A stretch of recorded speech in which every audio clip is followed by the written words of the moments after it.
Hello everyone.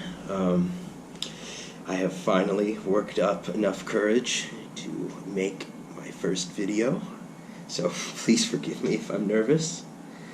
And with that, I would like to share my little balcony garden with all of you. So first things first, let's start with this eye-catching beauty. This is my fiddle leaf ficus. If I was doing my reading correctly, it is native to the jungles of Cameroon, but a lot of people like to keep it as a houseplant. And that's actually where I got this one from. At my parents' house, my mom has one, and it was getting a little too big, so she decided to cut a piece off, and she decided to put it in water to see if it would root, and it did. And now, here we have this. So, speaking of my mom, here we have my marigolds. Now, my grandmother would always plant marigolds every summer when my mom was a little girl. So my mom decided to send some seeds with me. And it was about 30 days ago that I planted these. The packet said it's about 45 days from planting until flowering. So we'll see if in a few weeks we get some. So this right here is my taro plant. Now, if you're not familiar with what taro is, it is a wetland, herbaceous, shrub type thing. It is widely used throughout the Pacific and Asia as a root vegetable. It grows very starchy corm down underground. So hopefully later on in the year, we'll be able to pull that out and see what it's like. So this right here is my other taro plant.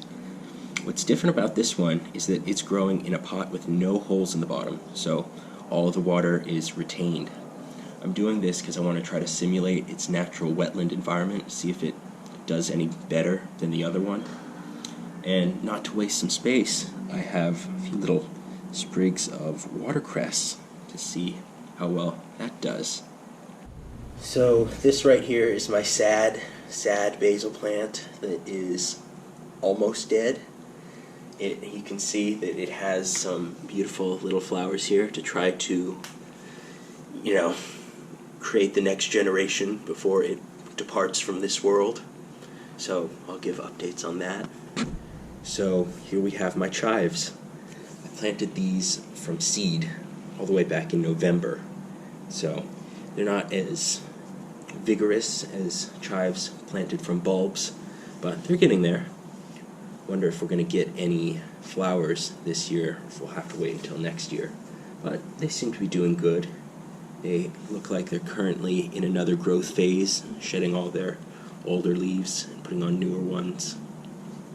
So I have been having a issue with thrips, trying to suck the sap out of the leaves, but not too bad so far. We'll see how that goes. So these here are my mung bean plants.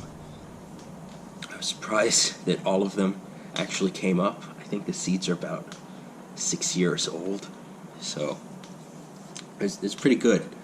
100% germination rate on those.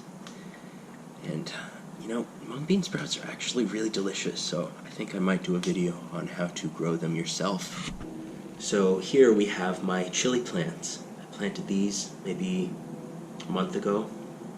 They take a while to get started, but hopefully they'll start growing quicker now that they are established. I got the seeds for these about a year ago. A neighbor was nice enough to share some of their chilies with me, and I saved the seeds from those, and these are the result of that. So I saved my favorite pot for last. This is the big pot. Right over here we have a few basil plants. These were cuttings from the basil plant that you saw earlier. I kind of knew that the other one was dying, and I didn't want to go without basil, so rooted these, planted them, and I was surprised that they took, because they weren't doing anything for a while. So glad they're still alive. These ones right here, these are my favorites. Don't tell the other plants, but these are my favorites. These are my cannas.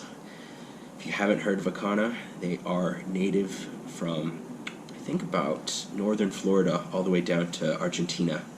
They have the most gorgeous flower you'll ever see. I actually grew these from seed, which is not an easy thing to do, and I was a little proud of that, I have to be honest, but can't wait to share these with you when they start flowering.